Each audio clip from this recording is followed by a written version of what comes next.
नमस्कार, आईडीटीवी पॉलिटिक्स में आपका स्वागत है। मैं शालीन अपूर्व। आज हम लेकर आए हैं कार्यक्रम मंत्री जी का हिसाब किताब की 7वीं कड़ी। जैसा कि आपने देखा कि इसके पहले के एपिसोड में हमने झारखंड के मंत्री हाफिजुल हसन के अधीन पर्यटन एवं कला संस्कृति विभाग, फिर आगे की कड़ी में मंत्री मिथिलेश ठाकुर के पेयजल एवं स्वच्छता विभाग, और फिर मंत्री दीपक बरुआ के अधीन परिवहन विभाग, बन्ना गुप्ता के अधीन स्वास्थ्य विभाग और दीपिका पांडे के अधीन कृषि विभाग का हिसाब किताब पेश किया। आज के एपिसोड में हम मंत्री रामदास सोरेन के अधीन उच्च तकनीकी शिक्षा एवं कौशल विकास विभाग का लेखा जोखा लेकर आए हैं। आइए देखते हैं इस विभाग में पिछले 5 साल में क्या क्या काम हुए और प्राप्त राशि के खर्च की क्या स्थिति है।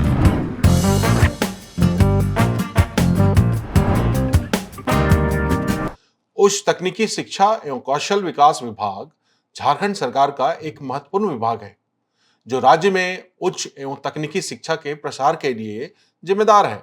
इसी विभाग के अधीन तकनीकी शाखा की ओर से एनआईसी केवल विश्वविद्यालयों, कॉलेजों द्वारा इंटरनेट के माध्यम से प्रदान किए जाने वाली सेवाओं के साथ लेन देन की सुविधा प्रदान करता है। सेवा वितरण विश्वविद्यालयों, कॉलेजों द्वारा समय समय पर प्रख्यापित अधिनियमों और नियमों के अधीन है। इस विभाग द्वारा उच्च शिक्षा के विकास के लिए योजनाएं चलाई जा रही हैं। झारखंड के उच्च तकनीकी शिक्षा एवं कौशल विकास विभाग के कुछ कार्य इस प्रकार हैं। भारत सरकार के राष्ट्रीय कौशल अर्हता फ्रेमवर्क एनएसक्यूएफ और कॉमन कॉस्ट नॉर्म के आधार पर कौशल विकास योजना शुरू करना, युवाओं को रोजगार परख बनाने के लिए सक्षम झारखंड कौशल विकास योजना SJKVY की शुरुआत करना, तकनीकी क्षेत्र में डिप्लोमा करने वाली छात्राओं को 10,000 रुपये और इंजीनियरिंग में डिग्री करने वाली छात्राओं को 20,000 रुपये सालाना की आर्थिक सहायता देना, झारखंड सरकार की कौशल विकास योजना के तहत चलाई जा रही मुख्यमंत्री सारथी योजना के तहत युवाओं को न्यूनतम पाठ्यक्रम में 300 घंटे यानी 3 महीने का प्रशिक्षण दिया जाता है। इसमें युवा अपने इच्छा अनुसार विकल्प चुन सकते हैं। उच्च तकनीकी शिक्षा एवं कौशल विभाग के विभिन्न सत्रों के प्राप्ति, ये आंकड़े बताते हैं कि बीते 3 सालों में विभाग ने हर साल वित्तीय वर्ष के अंत में कुछ न कुछ राशि सरेंडर की। हालांकि विभाग के खर्च की स्थिति देखें तो यह कई अन्य विभागों से बेहतर है। बावजूद इसके विभाग को मिलने वाली राशि में खास वृद्धि नहीं हुई। इसका कारण शायद यह भी हो सकता है कि साल 2020-21 विभाग ने 134 करोड़ रुपए सरेंडर कर दिया, 21-22 में 69 करोड़ और फिर साल 22-23 में 213 करोड़ सरेंडर कर दिया। ग्राफ 2 को देखें तो पाते हैं कि साल 20-21 विभाग ने 92% राशि खर्च की, जबकि 8% राशि खर्च नहीं होने के कारण सरेंडर हो गई। इसी प्रकार वित्तीय वर्ष 21-22 में भी विभाग ने 96% राशि खर्च की, जबकि 4% राशि खर्च नहीं किए जाने के कारण सरेंडर करनी पड़ी। साल 2022-23 में विभाग 88% राशि ही खर्च कर सका, जबकि 12% राशि वापस हो गई। इस आंकड़े के जरिए हम समझ सकते हैं कि उच्च शिक्षा एवं तकनीकी शिक्षा विभाग ने प्राप्त राशि में से खर्च तो किया, लेकिन हर साल कुछ न कुछ राशि सरेंडर होती रही। बावजूद इसके विभाग का बजट हर साल थोड़ा बहुत ही बढ़ता रहा। ग्राफ संख्या 5 से स्पष्ट होता है कि साल 2020-21 में विभाग ने 1467 करोड़ रुपए खर्च किए, जबकि 134 करोड़ सरेंडर कर दिए। वहीं साल 21-22 में विभाग ने 1534 करोड़ खर्च किए, जबकि 69 करोड़ सरेंडर हो गए। इसके बाद साल 22-23 में विभाग ने 1566 करोड़ खर्च किए, जबकि 213 करोड़ खर्च करने में विभाग विफल रहा और यह राशि सरेंडर हो गई।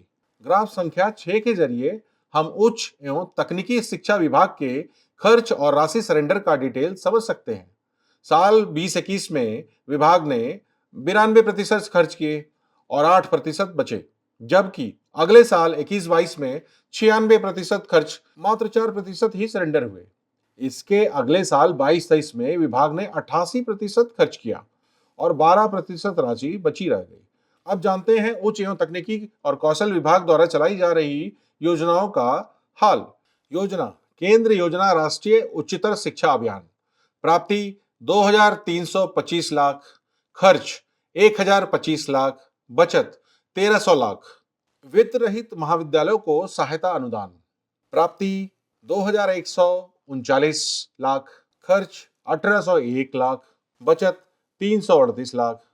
प्रशिक्षण सम्मेलनों के लिए सहायता अनुदान 200 लाख, प्राप्ति 34 लाख, खर्च 166 लाख, बचत।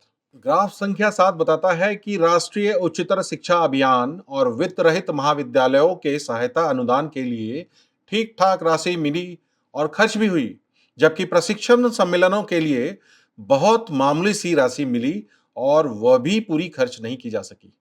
अब विभाग द्वारा योजनाएं पर किए गए खर्च और बचत पर नजर डालते हैं तो पाते हैं कि राष्ट्रीय उच्चतर शिक्षा अभियान पर विभाग ने जो खर्च किया उससे ज्यादा राशि बची रह गई। इस मद में विभाग ने मात्र 44% ही खर्च किया और 56% राशि बची रह गई। उच्च शिक्षा के प्रति विभाग का यह रवैया चिंताजनक है। इस दौरान विभाग ने सबसे ज्यादा वित्त रहित महाविद्यालयों के सहायता अनुदान पर खर्च किया। इस मद में विभाग ने 84% राशि खर्च कर दिया, जबकि 16% बच गए। वही प्रशिक्षण सम्मेलनों के अनुदान पर विभाग का रवैया लचर रहा। इस मद में विभाग महज 17% ही खर्च किया, जबकि 83% राशि सरेंडर हो गई। मतलब सरकार और विभाग राज्य में उच्च शिक्षा से जुड़े सेमिनार और सम्मेलनों को लेकर गंभीर नहीं दिखते। केंद्र योजना राष्ट्रीय उच्चतर शिक्षा अभियान, बजट में प्रावधान 506 लाख, प्राप्ति 506 लाख, खर्च बचत 506 लाख। मुख्यमंत्री फेलोशिप योजना, बजट में प्रावधान 200 लाख, प्राप्ति 0, खर्च बचत 0। सीएजी ने अपनी रिपोर्ट में भी इन कार्यों पर खर्च नहीं किए जाने पर आपत्ति जताई है। इन जरूरी कार्यों के लिए मिली राशि का खर्च नहीं हो पाना चिंताजनक है। इसका मतलब साफ है कि इस ओर ध्यान ही नहीं दिया गया। राशि पड़ी पड़ी सरेंडर हो गई। मुख्यमंत्री फेलोशिप योजना गरीब मेधावी छात्रों के लिए है, पर विभाग ने इस मद में 200 लाख की स्वीकृति के बावजूद राशि की मांग ही नहीं की। वहीं केंद्र योजना के तहत राष्ट्रीय उच्चतर शिक्षा अभियान के लिए मिले 506 करोड़ में से 1 रुपया भी खर्च नहीं हुआ और पूरी राशि सरेंडर हो गई। जिस राज्य में उच्च शिक्षा का ये हाल हो, वो विकास के पथ पर आगे कैसे बढ़ेगा? उच्च एवं तकनीकी शिक्षा व कौशल विभाग राज्य का एक महत्वपूर्ण विभाग है। यह राज्य के लोगों की जरूरत है। शिक्षा और स्वास्थ्य लोगों की बुनियादी जरूरतें हैं। इस ओर ध्यान दिए बिना कोई भी राज्य तरक्की नहीं कर सकता। दर्शकों, कैसी लगी हमारी ये पेशकश?